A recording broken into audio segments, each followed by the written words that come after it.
Vamos a ver la situación 157, que es un examen reciente. Dice, tenemos dos muestras de tamaño 200 cada una, en la que hemos aplicado dos tratamientos farmacológicos distintos que estamos comparando. En una el 30% responden favorablemente y en la otra el 40% son los que responden favorablemente. O sea, tenemos una diferencia que en una muestra de 200, 30% responden favorablemente y en otra muestra es el 40% lo que responden favorablemente. Esto es una diferencia, pero es muestral. Vamos a ver qué nos dice más. Dice, hacemos un test de proporciones para comprobar si es significativa esta diferencia o no, y el p-valor es de 0,03. ¿Vale? Por tanto, 0,03 me estaría diciendo que es una diferencia estadísticamente significativa. En principio, vale. Y dice, tenemos también el siguiente análisis. Además de que hemos hecho el cálculo de la comparación de proporciones entre un 30 y un 40%, hemos hecho el siguiente análisis. Y es este de aquí, que es una potencia del contraste, o sea, es un cálculo de la potencia del contraste de proporciones. Fijaos que aquí tenéis 0,30 la proporción de un grupo, o sea, un 30%, 0,40 un 40%, tamaño de muestra 200, tamaño de muestra 200. Y ahora aquí tenemos el resultado del análisis, que me dice que el contraste de hipótesis tiene una potencia del 56%. Una potencia del 56%, ¿vale? Bueno, y ahora, ¿qué respuesta es correcta? Dice, hay diferencia estadísticamente significativa entre los dos tratamientos. Fijaos que esta respuesta no es correcta, ¿por qué? Porque a pesar de que el p-valor me está diciendo que es una diferencia estadísticamente significativa, tengo una prueba nueva complementaria que me está diciendo si esta diferencia es estadística, tiene suficiente potencia o no. Y me está diciendo que la potencia es pequeña. ¿De acuerdo? Por lo tanto, no puedo responder esto. ¿Por qué? Porque la potencia es como una especie de segundo mecanismo de seguridad. Lo vimos en el tema 16. La potencia es como un elemento que me dice si aquel p-valor tiene, tiene coherencia o no, tiene suficiente tamaño de muestra como para que te puedas fiar de aquel contraste de hipótesis que has hecho. Y por lo tanto, aquel proceso de decisión, porque también funcionaría para un intervalo de confianza. Por lo tanto, la respuesta no es correcta. Fijaos que antes de hacer el tema del 16 viendo el concepto de potencia, la respuesta hubiera sido esta la correcta. Pero si tenemos un análisis de potencia, nos está diciendo que este p-valor no es fiable. Por lo tanto, no es la respuesta correcta la A. La B dice, debemos ser cautelosos y aumentar el tamaño de muestra puesto que la potencia es menor del 80%. Es una potencia del 56%. ¿De acuerdo? Por lo tanto, evidentemente no hay que fiarse de este valor, de este contraste de hipótesis. Dice, debemos ser cautelosos. La B es la correcta. Como hemos rechazado la hipótesis nula y la potencia es superior al 50%, podemos decir con tranquilidad que las probabilidades de equivocarnos diciendo que son distintas es muy baja. No es verdad, ¿vale? Porque además la frontera del 50% no es así. La potencia tiene que ser como mínimo del 80%, ¿de acuerdo? Por tanto, no me vale esta respuesta. Y la D dice, debemos decir que no hay diferencias estadísticamente significativas entre los dos tratamientos. Tampoco es así, porque de hecho lo que no puedes decir nada. La respuesta más correcta es esta de aquí. Evidentemente, no puedes decir que son diferentes. Claro, uno podría pensar, bueno, nos quedamos con que no hay diferencias estadísticamente significativas. Tampoco no es la respuesta más apropiada. La más apropiada es esta, B. Debemos ser cautelosos y aumentar el tamaño de muestra, puesto que la potencia es menor del 80%. ¿De acuerdo? Dice, segunda, en un artículo donde comparan dos tratamientos, al analizar una variable dicotómica, nos dan la siguiente información. la diferencia de porcentaje de mortalidad entre los dos tratamientos es del 15%. ¿Cuál de las siguientes afirmaciones es cierta? O sea, me está diciendo que hay una diferencia en los dos porcentajes, que estoy comparando de dos muestras que tengo, es una diferencia del 15%. Por ejemplo, podría ser una al 30%, me diera el resultado, un 30%, una muestra, y la otra un 45%. 30 y 45 es una diferencia del 15%. ¿Cuál de las siguientes afirmaciones es cierta?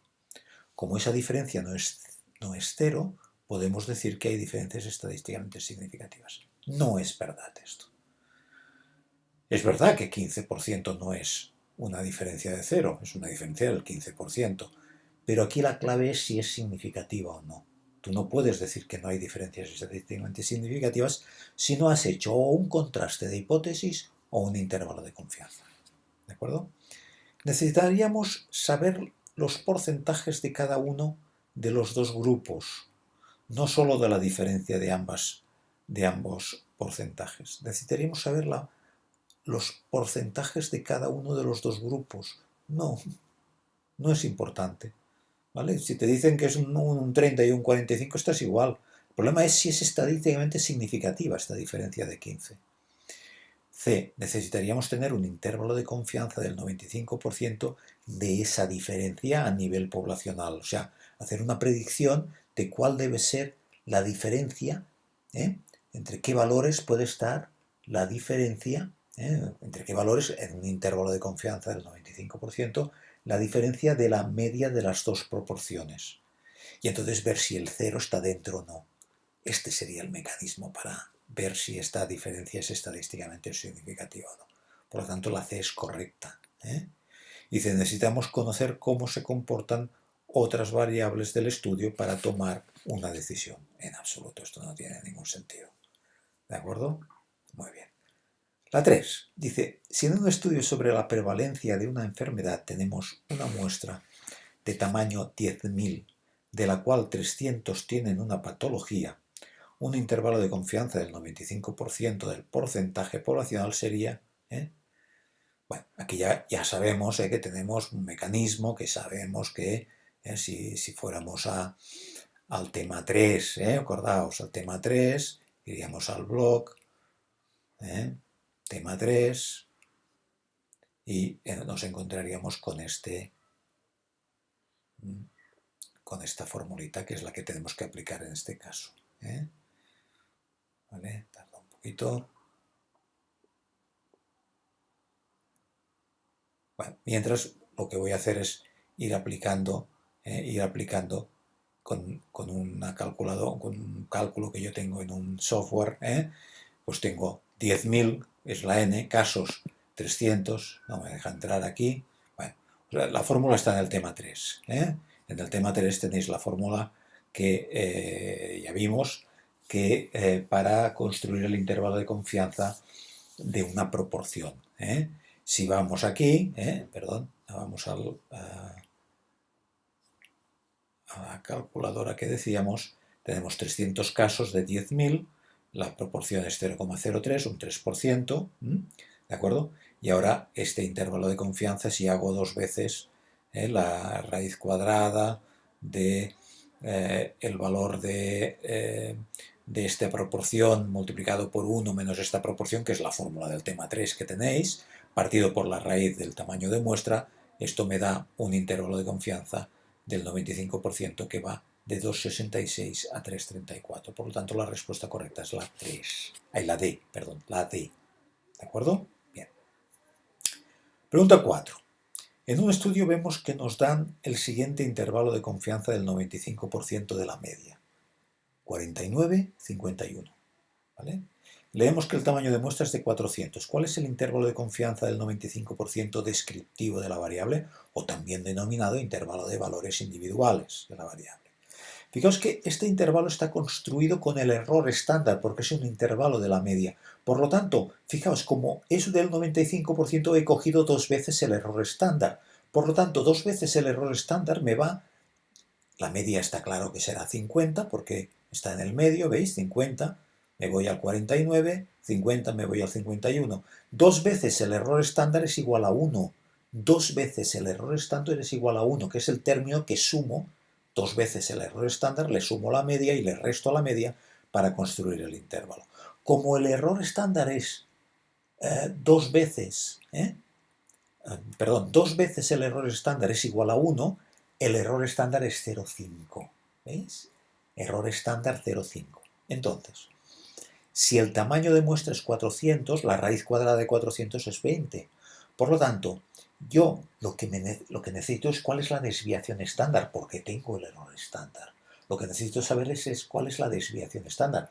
Pero sé que la desviación estándar partido por la raíz cuadrada de 400, que es 20, me da 0,5. Por lo tanto, ¿qué número dividido por 20 me da 0,5? 10. Por lo tanto, la desviación estándar es 10 en este problema. Si la desviación estándar es 10, si construyo un intervalo de confianza del 95% de esta variable, descriptivo, será 2 veces la desviación estándar. 2 veces 10 es 20. Por lo tanto, cojo el 50, le resto 20 y le sumo 20. Esta es la respuesta correcta, la C. ¿Veis? La C. ¿En cuál de las siguientes muestras el rango intercuartílico es 1? Mirad, aquí el primer cuartil es 1 y el segundo es 2,5. El tercero, perdón. El segundo sería 1,5. El tercero, 2,5. 2,5 menos 1, 1,5. No es correcto. Esta no tiene rango intercuartílico. No. Esta de aquí, 5 sería primer cuartil, 5, ¿veis? Porque hay 5 valores. Si me pongo encima de este 5, es el primer cuartil, y 7 el tercer cuartil. Por tanto, 7 menos 5, 2, tampoco no es. Este de aquí, 3, 4, ¿veis? Primer cuartil, tercer cuartil, ahora sí. Rango intercuartílico, 1. Y aquí tengo 1 y 3, que es un rango intercuartílico de 2.